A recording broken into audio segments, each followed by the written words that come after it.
হুকুম কি যে 7 বছর থেকে তাকে নামাজের আদেশ দাও। আমাদের বাচ্চাগুলো বেশ অনেক বড় হয়ে গিয়েছে, মারেরও বয়স হয়ে গিয়েছে, মারের ধমক দেওয়ার বয়স হয়ে গিয়েছে, কিন্তু বাচ্চাগুলো নামাজে আসছে না। আমি বারবার বলেই যাচ্ছি নামাজের জন্য, কিন্তু বাড়ি থেকে সেইভাবে তাদেরকে পাঠানো হচ্ছে না।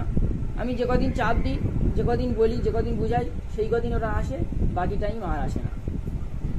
যেহেতু সে বাচ্চা 1 ঘন্টা আমার কাছে থাকছে, বাকি 23 ঘন্টা আপনার কাছে থাকছে, এই দায়িত্বটা সব থেকে বড় আপনার। আমাদের কর্তব্য যতটুকু বোঝানোর ততটুকু বোঝাবো, চাপ দেওয়ার চাপ দেব, আমাদের যতটুকু চেষ্টা করার চেষ্টা করব, কিন্তু পূর্ণ চেষ্টাটা আপনাকে করতে হবে। এখন থেকে যদি নামাজের প্র্যাকটিস, নামাজের প্রতি পাবন্দি থাকে, তাহলে বাচ্চা বড় হয়ে যে কাজে যাক না কেন, সে যেখানেই থাক না কেন, তার নামাজ পড়ার জন্য একক নামাজ ছেড়ে গেলে তার মন ছটফট করবে নামাজ পড়ার জন্য।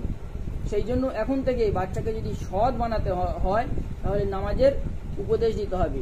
এই বাচ্চা বড় হয়ে জ্ঞান থাকার সত্ত্বেও এই খারাপ কাজে জড়িত হতে পারে, কিন্তু আল্লাহ রাব্বুল আলামিনের কুরআন বলেছেন, ইন্নাস সালাতা তানহা আনিল ফাহশাই ওয়াল মুনকার, নিশ্চয়ই নামাজ সমস্ত ফাহেসা কাজ থেকে দূরে রাখে।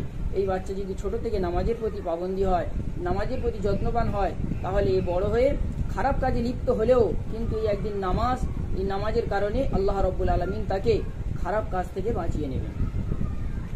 সেই জন্য সর্বপ্রথম আমি বার্তা দেব আপনাদের কাছে, বাচ্চাদেরকে নামাজের প্রতি যত্নবান হওয়ার, নামাজের উপদেশ দেওয়ার, নামাজের প্রতি যত্নবান হওয়ার। নামাজের জন্য 5 ওয়াক্ত নামাজ না হোক, যারা ছোট বাচ্চাদের নামাজ ফরজ হয়নি, তাদেরকে অন্তত 1 ওয়াক্ত পাঠান, দৈনন্দিন 2 ওয়াক্ত পাঠান। এইভাবে আস্তে আস্তে নামাজ বাড়তে থাকবে। এটাই হলো আমার প্রথম বার্তা। দ্বিতীয়ত, ডায়েরির বিষয় আমাদের জনের জিম্মাদার সাহেব উনি সব প্রায় বলেই দিয়েছেন, এবং তার মধ্যে তবু আমি বলি, যারা নতুন গার্জেন আছেন তারা জানেন না, তারা অবগত নেই, সেই জন্য গার্জেনরা হয়তো ডায়েরি ঠিক মেনটেন্স করতে পারছেন না। কিন্তু পুরাতন গার্জেনরা আপনারা তো সবাই জানেন ডায়েরি কেমন মেনটেন্স করতে হয়। যেমন নামাজ চার্ট, আমল চার্ট, এইগুলো আপনারা প্রত্যেকদিন খেয়াল রাখবেন, এবং বাচ্চা পড়ে যাওয়ার পরে সেইগুলো তাদেরকে নিয়ে চর্চা করাবেন। আর মোবাইল থেকে দূরে রাখবেন। মোবাইল থেকে দূরে রাখার জন্য হুজুরের কাছে এসে বললে আমি কিছু করতে পারবো না, এই দায়িত্বটা আপনার।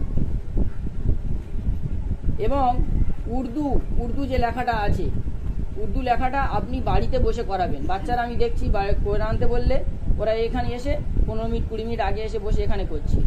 যেমন আপনি স্কুলের কাজ করান, যে স্কুলের হাতের কাজগুলো যেগুলো দেয় স্যারেরা ম্যামেরা, বাড়িতে যেগুলো যেমন বসে করাচ্ছেন, ঠিক তেমনই বাড়িতে বসে ওই উর্দু কাজটা হয়তো খুব জোর 3 থেকে 4 মিনিট লাগবে, খুব বেশি লাগবে।